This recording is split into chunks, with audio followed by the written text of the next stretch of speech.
Esgrima, el ajedrez humano. El esgrima es un deporte de combate que involucra el uso de armas blancas como el sable, la espada y el florete. Su origen se remonta a la antigua Grecia y se desarrolló como un arte marcial durante el Renacimiento en Europa. La palabra esgrima proviene del verbo germánico skirmhan, que significa reparar o proteger. Mejora la resistencia, la flexibilidad, la velocidad y la coordinación. Aumenta la concentración, la toma de decisiones bajo presión y promueve la disciplina y la determinación. Desarrolla la confianza en uno mismo y mejora el autocontrol emocional. Practicar esgrima puede ser una actividad muy enriquecedora tanto para el cuerpo como para la mente, y es adecuado para personas de todas las edades. Las reglas básicas del esgrima son fundamentales para entender y practicar este deporte con elegancia y seguridad. Los esgrimistas deben usar equipamiento aprobado, que incluye una espada, florete, sable o espada, protectores y casco. Los combates se llevan a cabo en una pista rectangular de 14 metros de largo y 1.5 a 2 metros de ancho. Los esgrimistas comienzan cada asalto en la línea de guardia, saludando a su oponente y al árbitro, lo cual es obligatorio. Se utiliza un sistema electrónico para registrar los tocados. Los golpes exitosos activan un tono audible y una luz. Dependiendo del arma, el área válida para anotar varía. En el florete y la espada, solo se puede tocar con la punta del arma. Para la espada, todo el cuerpo es un objetivo válido, mientras que en el florete es una zona limitada. En el sable se puede tocar con la punta, el filo o el contrafilo. No se puede atacar con ambas manos, tocar zonas inválidas para obtener puntos, ni atacar sin el arma. Además, está prohibido ir contra el adversario o bloquear tiros con la mano. El incumplimiento de las normas puede resultar en sanciones representadas por tarjetas de colores, siendo la tarjeta negra la más grave y puede conllevar la expulsión. Las diferencias entre el florete, el sable y la espada en esgrima son significativas y definen el estilo de combate y las reglas para cada arma. El florete o espadín. Es el arma más ligera, pesando aproximadamente 500 gramos. Mide unos 110 centímetros de longitud, con una hoja de 90 centímetros. Se utiliza para tocar con la punta en el área del torso del oponente, excluyendo los brazos y la cabeza. Es considerado el arma de iniciación en esgrima y enfatiza la técnica y la precisión. El florete apareció en el siglo XVII como una arma inofensiva de hoja flexible, terminada con un botón en forma de flor, que permitía simular un duelo sin riesgo. Se utilizaba en Francia como arma de entrenamiento a mediados del siglo XVIII para practicar la esgrima de empuje rápido y elegante. El florete moderno es el arma de entrenamiento del espadín, el arma de mano habitual de los caballeros del siglo XVIII. En Italia, el florete tiene un lugar destacado en la historia de la esgrima, ya que Italia es considerada la cuna de la esgrima moderna. El florete se desarrolló como una herramienta de entrenamiento y ha influido en la cultura italiana, siendo parte de su patrimonio deportivo. En Francia, el florete también es muy significativo, ya que la esgrima es un deporte tradicional y el florete se ha utilizado tanto en el ámbito deportivo como en el militar.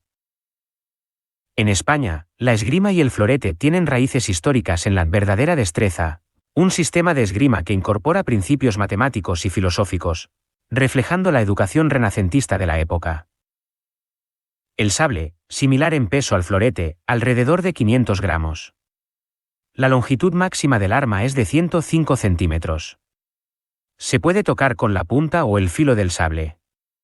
El área válida de tocado es desde la cintura para arriba, incluyendo la cabeza y los brazos. Es conocido por su rapidez y los asaltos ágiles.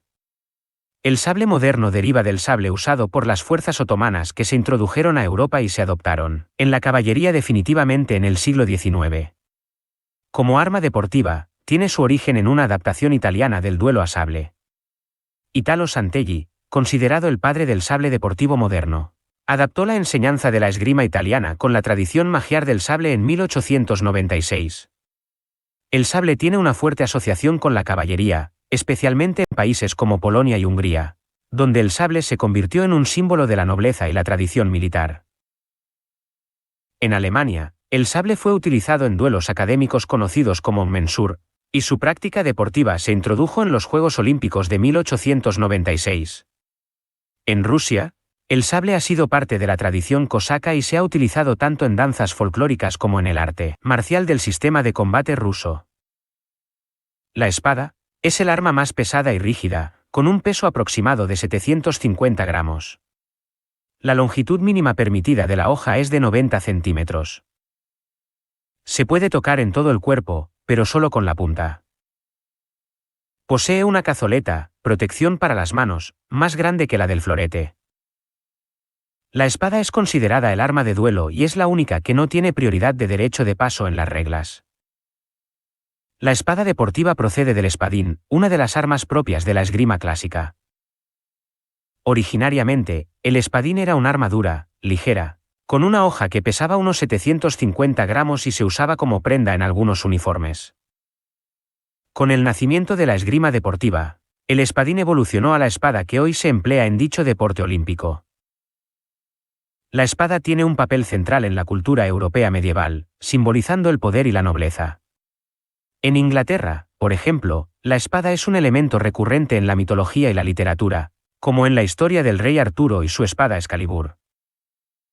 En China, la espada no solo se utilizaba en combate sino que también tenía un profundo simbolismo en el arte y la literatura, representando poder, justicia y valentía.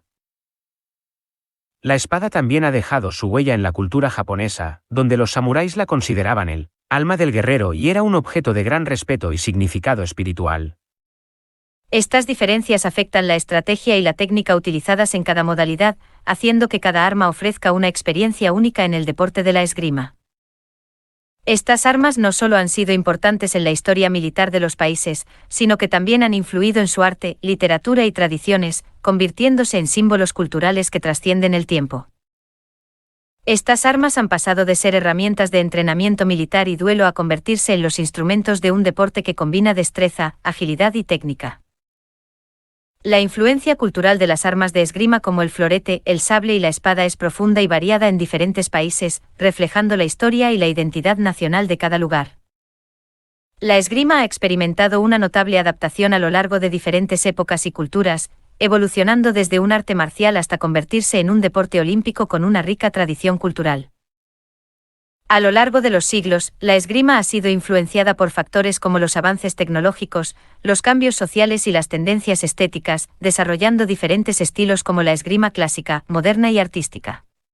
Esta adaptación ha permitido que la esgrima no solo sea un deporte de competición sino también una expresión cultural que refleja la identidad y la historia de cada región. En la Edad Media y el Renacimiento, la esgrima era una habilidad esencial para los caballeros y nobles. Las escuelas de esgrima proliferaron especialmente en Italia, España y Francia, donde se enseñaba no solo la técnica sino también la etiqueta asociada con el arte. Maestros como Fiore dei Liberi y Salvator Fabris en Italia dejaron tratados de esgrima que aún son estudiados hoy en día. El arte de la esgrima en Japón, conocido como Kenjutsu y Kendo, se centraba en el manejo de la espada japonesa, como la katana, y era parte integral del código de honor samurái. Figuras como Miyamoto Musashi, autor de El libro de los 5 anillos, han tenido una influencia duradera en la esgrima y la estrategia. La esgrima con la espada recta, conocida como Jian, se practicaba entre los guerreros y nobles, enfocándose tanto en la técnica de combate como en la filosofía del taoísmo. En África, especialmente en regiones de África Occidental, se practica un arte marcial conocido como Nuni Stick Fighting, que es una forma de esgrima con palos. Los grandes maestros de esgrima son aquellos que han dejado una huella indeleble en la historia y técnica de este arte marcial y deporte. A lo largo de los siglos, han surgido figuras destacadas que han contribuido al desarrollo y enseñanza de la esgrima. Jerónimo Sánchez de Carranza, considerado el padre de la esgrima española. Carranza fue el creador del estilo conocido como verdadera destreza, que enfatizaba un enfoque científico y geométrico en la esgrima. Luis Pacheco de Narváez, discípulo y sucesor de Carranza. Pacheco de Narváez continuó y expandió los principios de la verdadera destreza, siendo uno de los maestros más influyentes en la esgrima española. Aldo Ñadi, uno de los esgrimistas más condecorados del siglo XX. Ñadi ganó múltiples medallas olímpicas y fue conocido por su habilidad excepcional en todas las armas de esgrima. Italo Santelli, considerado el padre del sable moderno, Santelli transformó la técnica del sable, llevando a Hungría a convertirse en una potencia en esta arma durante el siglo XX. Lucien Gaudin, Esgrimista francés que ganó medallas en todas las armas en los Juegos Olímpicos y fue conocido por su técnica impecable y su estrategia en el combate. Estos maestros no solo fueron destacados por sus habilidades en el combate, sino también por su contribución a la enseñanza y la filosofía de la esgrima, influenciando generaciones de esgrimistas en todo el mundo. Italia es el país más laureado en la historia de la esgrima en los Juegos Olímpicos, con un total de 125 medallas que incluyen 49 oros, 43 platas y 33 bronces.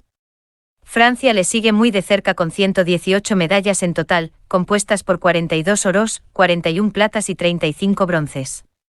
Estos países han tenido una influencia significativa en el deporte y continúan siendo potencias dominantes en la esgrima mundial. Los duelos con espadas tienen una rica historia que se extiende a través de diversas culturas y épocas.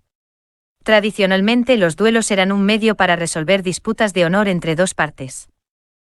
Los duelos pueden rastrearse hasta la antigua Grecia y Roma, donde figuras como Homero narran duelos en la Ilíada. En la Edad Media, el duelo era visto como un juicio de Dios o una ordalía. Durante los siglos XV, XVI y XVII, los duelos clandestinos eran comunes en Madrid. Eran una forma de defender la honra personal, que era considerada tan valiosa como el dinero.